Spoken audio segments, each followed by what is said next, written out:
the internet.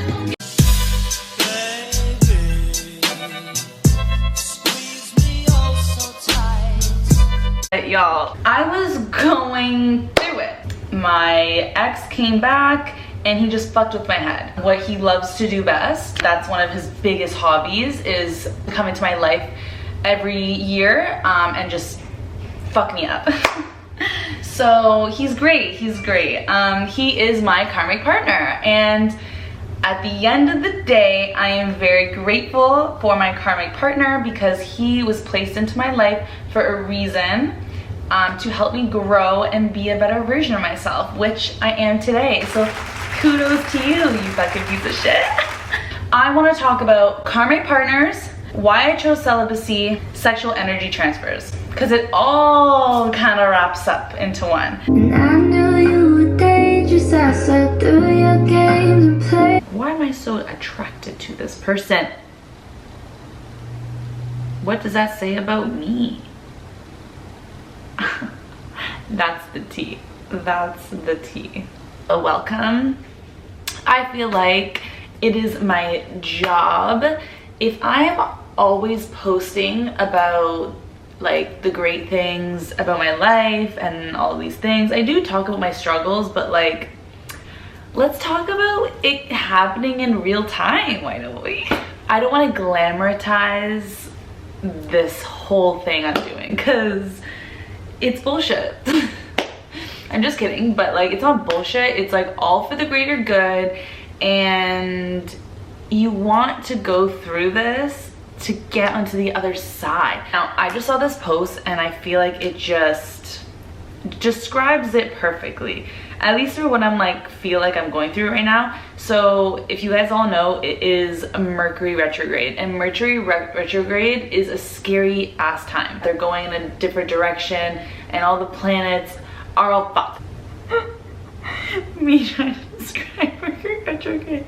Please, like, I can't right now. Basically, when we're in it till like October something, and it like pretty much, it like messes with your like communication. Technology usually messes up. This is usually a time that exes come back, all these things. And I really thought I was killing it. I was out here, like, I was like, Mercury Retrograde got nothing on me, because I'm like, yeah, like, look at me killing it, da da da.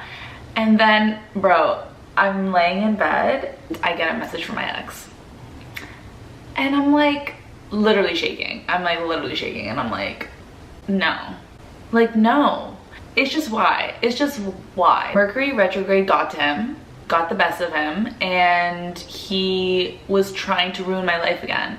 And again, healing is not linear. It's like up and down and up and down. Back in the day, as soon as I got that message, I'd be like, he's back, let's go, and I'd be so happy. And you know, then I would just, the whole fucking cycle would just happen again, and then I would be crying at the end, and then whatever.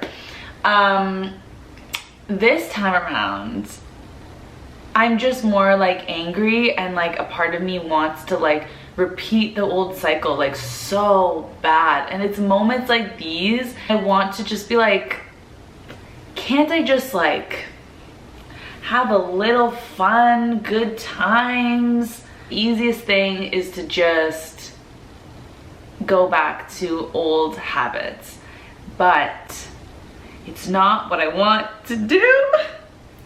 Back in the day, I would be doing it with no thought. I would just be like, oh, he messaged me, when are you coming over? But like, that's just an example of low self-worth and low self-respect. Like, call it what it is. I'm in this transition, right? I'm in this transition, and I'm working on myself, and I'm showing myself self-love, and I'm telling myself what I deserve. I know the kind of person I deserve, and I know the person that is coming in my life. And I'm not opening myself up to anyone new. Like, that's the thing. Like, unless you show me that you're this, my dream right here, until any one of these little bitches come close, have all these types of qualities of this person, not being welcomed into my life. Like, I'm not even giving anyone chances. Like, no, there is no one that has me in a chokehold than this person. Like, my understanding of a karmic partner is someone that you've made an agreement with. When we made our soul contracts, we made an agreement to come into this life and be something to each other. So karmic partners are usually like very intense, are there to fucking destroy you, but you learn the most lessons out of. So this is what I'm in. The healing journey, it's no longer the healing journey. It's called the portal of pain.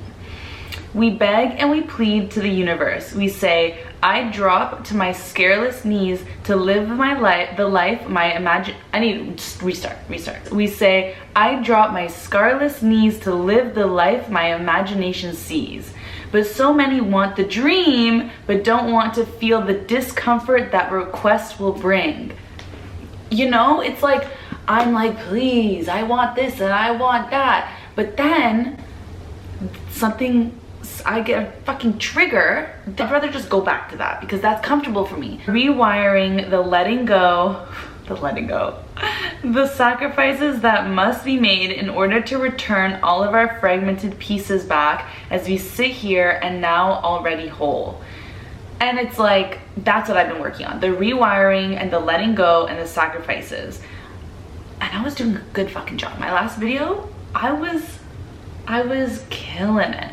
Again, healing is not linear. I can't also be so hard on myself when I have these kind of moments, when I'm like, I'm struggling I cried. It clicked to me, I'm like, the last time I cried was over this man. And it's like, doesn't that tell you something? It's like, you got the answer. The answer's right there. You cried because of it, so don't do it again. Anyways, I've been killing it though. But this is what life is. You're gonna get tested. Let's see. This is what she wants. This is the kind of life she wants.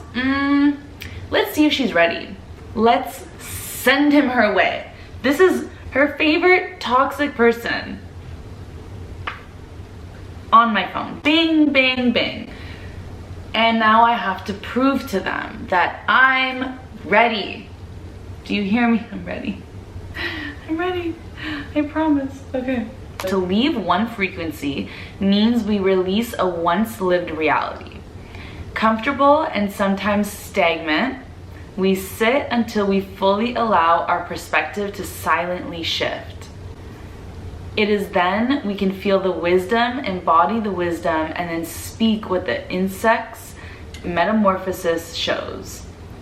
Don't know what that last part means, but is pain necessary to be born anew?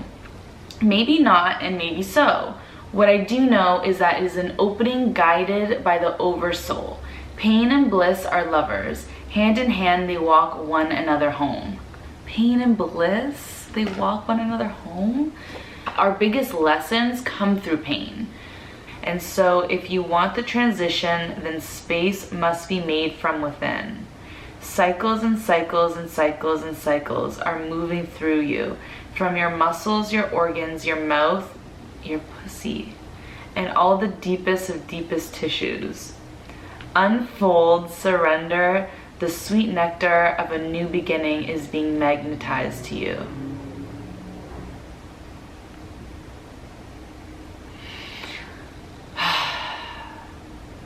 You don't like him either, huh? So you don't like him. Ugh, I just be talking the most shit. When I was crying, I just felt so sad for myself and everything that I've gone through and everything that I put myself through and the type of behavior that I accepted over and over and over again from this person. And, you know, I can blame him all day and night, you know, for choosing to be this type of person to someone, but how much can I blame him when I was making the decision to stay around? Because, you know, you have to take responsibility for yourself and your own actions at the end of the day. As I've been going on this healing journey, I'm learning so much, things that I just didn't really know about. Who knew anything about sexual energy transfers? Problem is with hookup culture, we look at sex as surface level, and it is never surface level. With sex, you're connecting physically, mentally, emotionally, and spiritually. So you're connecting on all 4 levels. It's not like so much of a positive give or take depending on who you're sleeping with. It's so important who you're choosing to sleep with, because you are going to become that person. Now, if you're just hooking up like a one-night stand, you have no idea anything about him. You don't know his past traumas. You don't know who he slept with before. Everything that is in him, you're collecting. And so for me, I'm starting this healing journey, and I'm doing all this work, like spending money on going to Reiki and for chakra balancing sessions, and then I'm throwing it all away because I'm sleeping with someone who is not doing any work, and he's taking all of everything that I have built for myself. Fuck. And I'm just taking all his garbage. When I started to really know my energy, connecting more with myself, I started hooking up with him again. And I would notice for myself anxiousness, nervousness. I just was not feeling myself. Not to like say anything bad about him, it's just different energy. It doesn't even mean that it's his energy, because if he was sleeping with someone else, then he's taking on that energy and then passing that on to me. So think like the more partners that you have, the more energy that you're taking on from other people, and it's scary. All the work that I have put into myself, and just throw it away for one night, and then what? He gets to go home, he feels lighter, he's cooked on his feet, he's good. No, my reasonings for being celibate, it's because I want to protect my energy. I have been working hard on myself and going through my own traumas. I don't need to be adding other people's problems. I feel like I was just on like a rampage. I didn't know any of this shit. And I don't understand, like this is the stuff we should be taught in schools. Why is hookup culture a thing?